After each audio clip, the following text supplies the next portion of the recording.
dan untuk terus di kelas kedua jadi us bersama kelas baru di Gokumi kelas 5. Jadi apa ya, awal kesannya us masuk kelas 5 itu benar-benar kelas yang sunyi, muka-muka yang serius dengan belajar mereka kayak us ditempatkan sama kelas-kelas yang anaknya anak perpus semua gitu kan. Us mau bikin kelas ini ceria gitu dengan jailnya uus, selengekannya uus gitu. Dan ternyata di situ nggak cuma uus yang ada selengean gitu, jadi ada temennya uus satu partner namanya Tika. Jadi dia tuh sama-sama konyolnya kali apa, mungkin us ngikutin konyolnya dia, jadi ingin kayak bikin kelas 5 itu yang kelas pendiam anak perpus gitu, jadi kayak rame-rame kayak gitu. Jadi kayak banyak hal di Gokumi di kelas 5 ya, walaupun selain kalau menurut us tuh kelas bunglon gitu, kelas yang saat ujian bisa terkesan kalem, diem, serius, misterius gitu. Setelah ujian bisa kita masal-masal ketiduran atau ngantuk berat gitu. Tapi di lain waktu kayak kita di luar, kita makan bareng, kita happy-happyan bareng, kita jalan-jalan bareng gitu. Terus pas meeting pun bisa jadi supporter terheboh kalau menurut us. Karena apa? Kita bela-belain bikin spanduk gitu, sampai kelas lainnya ikut-ikutin gitu. Heboh, kita menyerahkan tim kita kelas 5 gitu, kayak apa ya, kelas yang benar-benar bisa ya ada kelas kayak gini, kelas bunglon kayak gini, bisa mimikri sesuai situasi gitu. Iya, belajar bersituasional gitu di situ. Di kelas 16 pun us merasa keluarga pertama uus, kelompok pertama uus, dan gitu kayak awal uus jadi seorang yang terbuka di kelas 16. Jadi mungkin kalau menurut kalian us lebih sayang kelas 5 daripada kelas 16, tapi menurut us sama-sama sayangnya, karena setiap kelas itu ada plusnya masing-masing, membuat kita tuh punya pandangan sendiri-sendiri, dan itu istimewa bagi uus gitu. Dan di kelas 5 itu pernah us bareng sama temennya us, ceritanya tuh kan mau jalan ke UI gitu, ke danau yang gede di UI. Pas masuk kawasan UI kita tuh nyasar karena nggak tahu jalannya kemana. Terus salah satu dari teman kita nanya sama bapak-bapak, dan bapak-bapaknya itu dengan gak cuma nunjukin arah, jadi beliau tuh dengan senang hati menunjukkan jalan kita gitu, mengantarkan kita ke danau itu. Dan selama perjalanan itu kayak kita benar-benar dibuka wawasannya tentang tentang menjalani hidup gitu. Dan masalahnya kita semua tuh lupa nama bapak itu siapa. Jadi yang kita tahu beliau adalah pensiunan dari staf kantor yang ada di UI gitu. Jadi bapak itu bilang, tiba-tiba nanya, sukses itu menurut kalian tuh apa gitu. Kita sendiri kan punya pandangan sendiri, jadi sama bapaknya itu ditanya satu-satu sukses itu apa gitu. Terus pas bagiannya uus terus bilang sukses itu adalah hal yang pengen kita lakuin dan orang lain itu mengakui kita gitu. Uus sama bapak itu kayak satu pemikiran, karena sukses itu bukan karena kebanyakan orang lihat hal itu tuh sukses jadi kita mengikutin, tapi nggak ngikutin apa yang kita mau dalam diri kita, terus kita mengikutin itu, ternyata walaupun kelihatan sukses tapi diri kita tidak menyenanginya. Lebih dari itu, us ngerasa sukses itu hal yang us pengen lakuin dari diri us sendiri, nggak ngelihat apa kata orang, tapi us lakuin dengan senang hati gitu, dengan sepenuh hati, dan perlahan-lahan orang lain tuh menyadari, mengakui kalau cara sukses orang itu beda-beda kayak gitu kan. Dan nggak cuma tentang sukses, jadi ada lagi tentang keberuntungan dan tentang kerja keras yang bapak itu kasih tahu tentang kita. Tapi kita yaitu medical check up kedua, karena medical check up kedua itu kita ditakut-takutin kalau kita nggak lulus medical check up itu, kita nggak bisa berangkat ke Jepang gitu. Kalau hasilnya itu kita ada penyakit yang serius, kita nggak bisa berangkat ke Jepang. Karena kita udah ditakut-takutin dari awal tentang medical check up itu yang hasilnya bisa berubah jauh, karena medical check up kita bisa lulus tapi bisa juga medical check up kedua kita nggak lulus, kita ditakutin di situ. Jadi selama pelatihan di PPATK ada libur Sabtu Minggu itu untuk olahraga gitu, senam bersama, olahraga bersama, dikumpulkan untuk senam dan kebugaran jasmani kayak gitu. Jadi selama pelatihan di situ sebelum hari medical check up kita rajin banget, rajin. Ada yang rajin, ada yang enggak sih. Kita ngikutin Sabtu Minggu itu dari jam 6 sampai jam 7 gitu sebelum makan pagi. Kita olahraga di situ dengan instruktur senam atau instruktur teman kita yang bisa jadi instruktur senam. Terus tapi kadang berangsur-angsur yang ikut senam itu dikit, sampai pihak BNP itu ngasih fingerprint atau absen jari bagi orang-orang yang nggak ikut senam gitu. Sampai pihak BNP itu ngasih alat fingerprint itu pagi-pagi buta jam 5, dan jam 5 itu harus fingerprint kalau orang mau ngikutin senam, atau kalau dia tuh nggak ngikutin senam dia juga harus fingerprint, habis itu izin mau keluar atau mau urusan apa gitu. Jadi di situ sampai subuh-subuh ada teman-teman yang harus fingerprint awalan biar enggak, karena mepet kan mesti rame. Kadang ada Badungnya juga, kayak sendiri pernah nggak ikut senam terus ketahuan dan kita dikumpulkan gitu, berapa anak yang nggak ikut senam, ada yang karena ketiduran, ada yang emang nggak niat gitu kan. Terus kita dikumpulin hari itu, suruh PBB sama pengawas BNP gitu. Ya biasa sih ya, buat angkatan jerak kali ya, buat kita jerak gitu. Soal tunjangan yang dibayarkan sama pihak Japan Foundation setiap bulan yang sebesar 4.500.000 itu, yang setara merta kita dapat 4.500.000 itu, karena di balik itu kita harus ngikutin peraturan yang kalau kita nggak ngikutin dengan baik itu akan memotong tunjangan kita.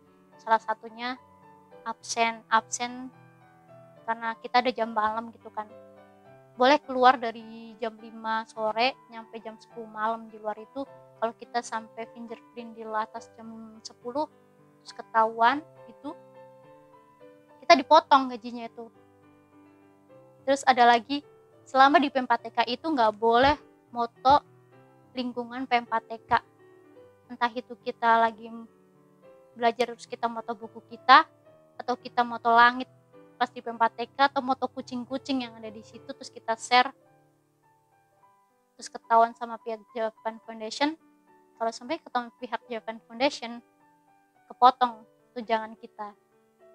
Tapi kadang ada yang bandel juga sih, nggak nge-share di Facebook, nggak nge-share di Instagram, kita nge-share di WA dengan biar nggak ketahuan kita nyeting, biar nggak ketahuan, nggak bisa dilihat itu gitu. Yang saling percaya sih kadang teman-teman, kalau yang merasa ini nggak bener nih terus orang itu ngelaporin ke Japan Foundation bisa jadi gitu. Jadi lebih baiknya emang jangan bandel gitu sih selama pelatihan di situ.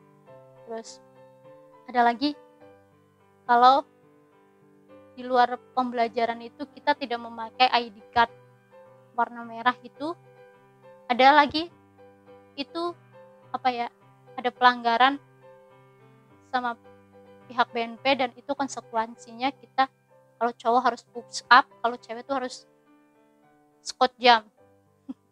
Jadi kalau sampainya kadang kan lupa kan, habis belajar terus makan terus pergi kemana-mana di lingkungan PMPATK, lupa nggak ngalungin ID card, terus ketahuan sama pihak BNP, ketahuan push up lah di situ cowok, atau ngutang dulu gitu, bayarnya kapan-kapan gitu, atau kalau ditagih. Saya juga gitu, kalau ketahuan sama pihak BNP kita nggak pakai ID card, ya suruh squat jam gitu. Pun pernah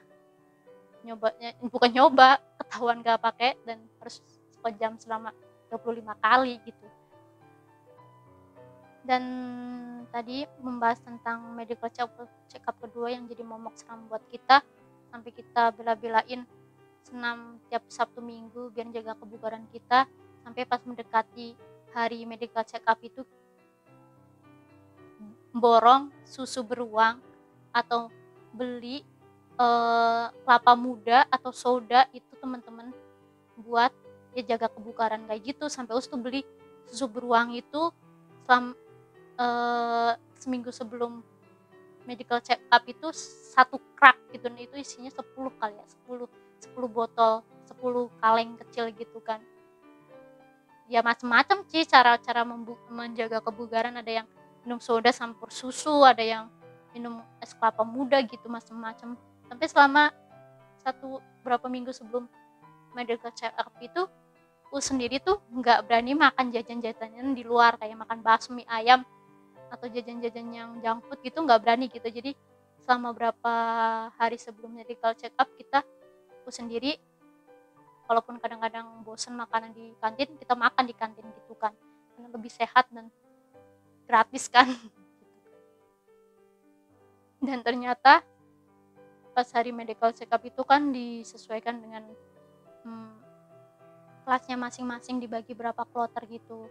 Terus berapa minggu, 2 minggu kemudian hasilnya keluar, dan di hasilnya itu dari 333, terus pas 2 minggu pertama temennya us keluar jadi 332, dan ternyata di medical check up itu 2 temen dari kita anak EPA 12 nggak lulus gitu. Nggak lulus karena ada apa ya, bermasalah dengan kesehatannya kayak gitu. Dan salah satu dari 2 orang itu adalah teman Uus yang bareng Uus di kelas 16 gitu. Jadi kelas 16 itu kehilangan 2 orang yang gak bisa terbang bareng ke Jepang gitu. Apa ya, sedih banget sih rasanya. Ternyata 2 orang itu adalah orang-orang yang sebelumnya tuh berkali-kali nyoba program EPA dan ternyata baru lulus sampai pelatihan di EPA 12 ini, tapi ternyata mereka berdua itu nggak bisa lanjut ke Jepang karena medical check up mereka bermasalah. Orang yang benar-benar luar biasa kuatnya sampai dia berkali-kali nyoba gitu, bikin apa ya, sendiri ngerasa orang-orang di sini tuh luar biasa banget gitu kan, bisa dengan tekadnya, semangatnya gitu, nggak kalah sama diri mereka sendiri gitu. Tapi kan emang kadang kita sudah berusaha tapi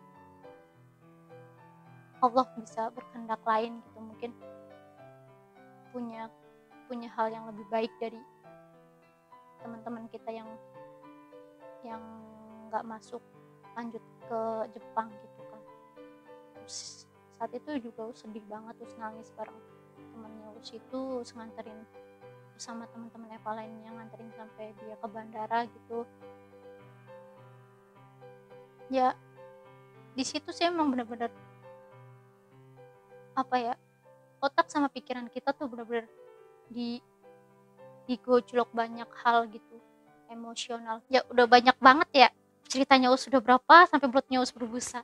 Jadi intinya tuh apa ya, di sini Us bilang kalau individu itu punya karakternya masing-masing dan itu istimewa, satu sama lain tuh sama-sama istimewa. Jadi kalau kita mengenal banyak karakter, kita bisa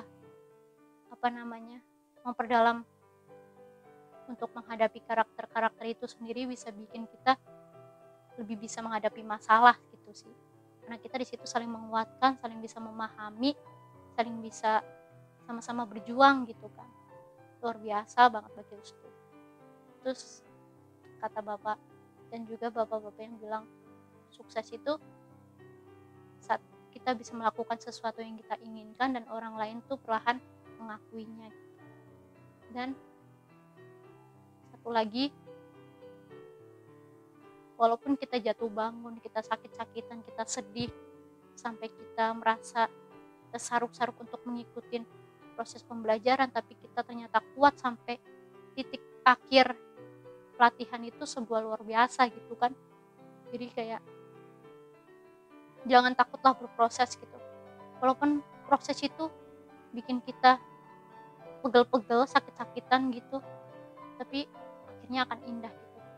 Bikin kita lebih kuat dari orang-orang yang lain.